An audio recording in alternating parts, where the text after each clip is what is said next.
Hello guys, welcome to new another video, new another blog. আজ আমরা ফের চলে যাব কলকাতা জার্সি কেনার জন্য। তাই সকাল সকাল রেডি হয়ে বেরিয়ে পড়লাম জার্সি কেনার জন্য। আমি আমার বন্ধু গিয়েছিলাম কলকাতায়, তাই সরাসরি পৌঁছে গেলাম বিধানচন্দ্র মার্কেটের ভেতরে। দেখতে পাচ্ছেন অনেক জার্সি বিক্রি হচ্ছে। এরপরে আপনারা দেখবেন আমাদের Indian legend Sunil Chhetri, Mbappe, Neymar সবারই ফ্লেক্স বানানো আছে। এরপর চারিদিকে প্রচুর ভিড় ছিল। তারই মাঝে আমাদের প্রিয় রোনাল্ডো, যার জন্য আমরা জার্সি কিনতে এসেছিলাম, পর্তুগালের জার্সি।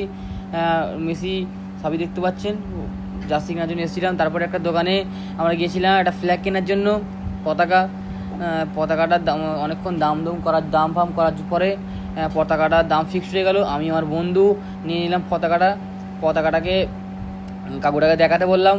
সুন্দর পতাকা, আপনারা যদি কিনতে চান চলে আসবেন বিধানচন্দ্র মার্কেটে, ঠিক আছে। এরপরে আমরা জার্সি কেনা হয়ে গেছিলো। এর মাঝে জার্সির নাম লেখানোর জন্য চলে এসেছিলাম।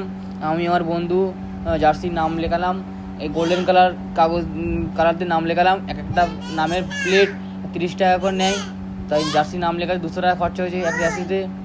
এরপরে আপনারা দেখবেন নামটা কীরকম হয়েছে, কমেন্ট করে জানাবেন। আমি আমার বন্ধু নিয়েছে কালো কালার পর্তুগালের জার্সি, আমি নিয়েছিলাম লাল কালার পর্তুগালের জার্সি।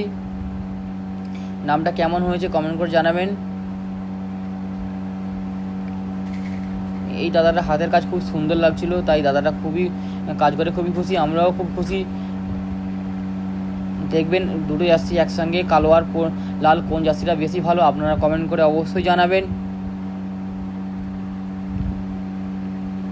তারপর চারিদিকে ঘোরার পরে অনেক জার্সি কিনলাম আমরা, জার্সি প্যান্ট মোজা সবই কিনলাম।